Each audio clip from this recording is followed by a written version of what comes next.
The reason we wrote about this last week, and I'm glad CBS News has picked it up, is that it's the power of the artist and the power of parody and the power of free speech against the system is what will bring it down. And that's why many a Roman Caesar was brought down by the political graffiti written on the walls. And it said that the words of the prophets are written on the subway walls. This is a right and a duty to engage in public speech, especially when there is tyranny. You've got to get out there and resist it. You've got to get out there and speak out against it. And when they try to shut down your free speech, you've got to redouble it.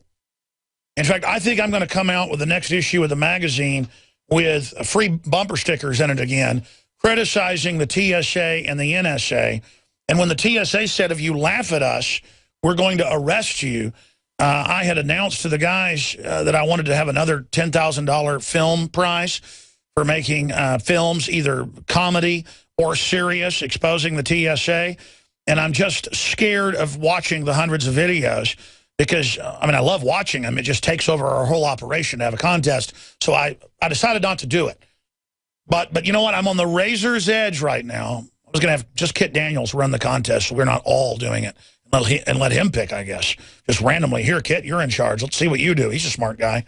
But I think it is just vital. In fact, I will. By sometime next week, we'll announce a month or two film contest. One prize, $10,000 for a parody or a news report. It can be anything.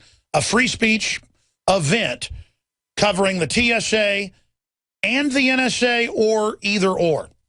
You can do one of them, or you can do both of them in a piece, and we'll see how they like that. Because, oh, you're going to put me on a list. How about we're all on the list, and then we know who the enemies are, the people that aren't on the list. See how that works? You know, God's got a list, and you devils that violate our rights and violate our liberties, wonder whose list you're on. You think you're omnipresent? You think you're playing the part of God? You've tried to say Snowden's a demon, Snowden's horrible. Now the whole NSA grid is in trouble. And the Europeans tried to blame America like they weren't doing it. Now it comes out they had agreements, just like all our NSA whistleblowers told us. They're all doing it because the only scapegoat here is to say it's the U.S. government is the only one or the head of this. The U.S. government is run by a national security group of corporate interests that have hijacked us via the National Security Council on record. People like George Shultz and others. And they are running the show here, and they are running the economy down the drain on purpose to consolidate it. And then saying we're criminals if we speak out against them.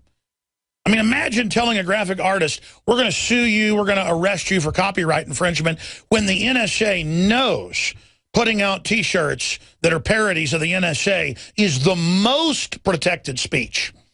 It is political. Parody is the highest level. Did you know the FCC loses fines if the profanity is aired in a documentary? You ever heard NPR and wonder why you hear cuss words sometimes on NPR?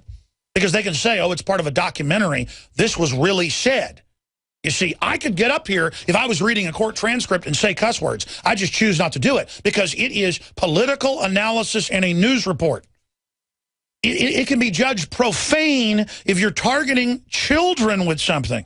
And then they take that and misappropriate it to all free speech. So the point is, this is absolute total fraud. There's Steve Watson's article from October 30th last week at INFOWARS.com. Free speech T-shirt maker threatened by NSA. DHS fights back with lawsuit suing agencies for violation of the First Amendment. And you scroll down, you can see his thought crime that he's committed. Looks nothing like the Department of Homeland Security logo. But it's clear that it's a parody of the NSA. It's not that he was masquerading as the NSA. It's that he was criticizing them, raping our rights, abusing us. And so we're going to launch a contest on the NSA and the TSA for 10 grand. And I'm going to come out with a T-shirt with the NSA on the front or the back and the TSA on the other side, criticizing both groups. We've done it before. Now you can watch the InfoWars Nightly News streaming live as it happens for free. Check it out at infowars.com/show.